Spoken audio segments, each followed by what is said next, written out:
ಇನ್ನು ಮುಂದೆ ನಿಮ್ಮ ನೆಚ್ಚಿನ ಧಾರಾವಾಹಿಗಳ ಫುಲ್ ಎಪಿಸೋಡ್ಗಳು ಸನ್ ನೆಕ್ಸ್ಟ್ ಆಪ್ನಲ್ಲಿ ಮಾತ್ರ. ಭೀಮಾಂಬಿಕಾ ಅವ್ರ ಹೆಸರಿಟ್ಕೊಂಡು ಯಾರೋ ಕ್ರೈಮ್ ಮಾಡಿದ್ದಾರೆ. ಬಿಡಿ, ಅದ್ರ ಬಗ್ಗೆ ಎಲ್ಲ ಡಿಸ್ಕಸ್ ಮಾಡಬಾರ್ದು.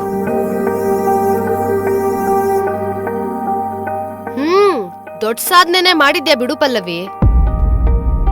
ಕಾನೂನಿಗೆ ಕಣ್ಣಿಲ್ಲ ಮನ್ಸಿಲ್ಲ, ನಿನಗೆ ಮನುಷ್ಯತ್ವನೇ ಇಲ್ಲ.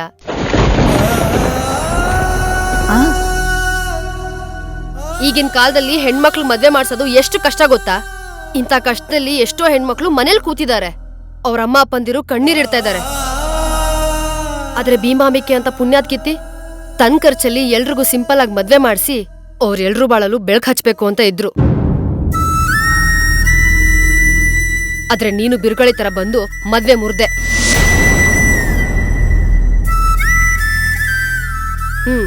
ನಿನ್ ಮದ್ವೆ ಮುರಿದೋಯ್ತು ಅಂತ ಎಲ್ರ ಮದ್ವೆ ಮುರಿದ್ರೆ ಅದೆಷ್ಟು ಸರಿ ನೀನೇ ಹೇಳು?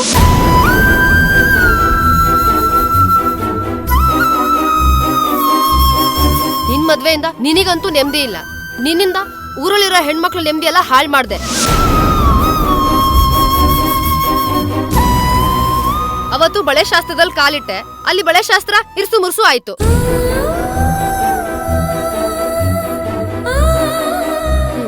ನೀನಿದ್ ಜಾಗದಲ್ಲಿ ಮದ್ವೆನ ಒಳ್ಳೆ ಕೆಲ್ಸನೂ ಮುರಿದು ಬೀಳುತ್ತೆ. ಗೀತಾ, ಏನದ್ ಮಾತು? ನೀ ಹೇಳಿದ್ದನ್ನೆಲ್ಲ ಸಹಿಸ್ಕೊಳ್ತೀವಿ ಅಂದ್ಕೊಂಡಿದ್ಯಾ? ತೆಪ್ಗಿರಕ್ಕಾಗೋದಿಲ್ವಾ? ಏಯಪ್ಪ, ಅದೇನೋ ಹೇಳ್ತಾರಲ್ಲ, ಇದ್ದಿದ್ದಂಗೆ ಹೇಳಿದ್ರೆ ಎದ್ ಬಂದ್ ಎದೆಗ್ ಹೋದ್ರಂತೆ, ಹಂಗಾಯ್ತು. ಇದು ನನ್ ಮಾತಲ್ಲಪ್ಪ, ಹೊರಗ್ನೋರ್ ಮಾತು.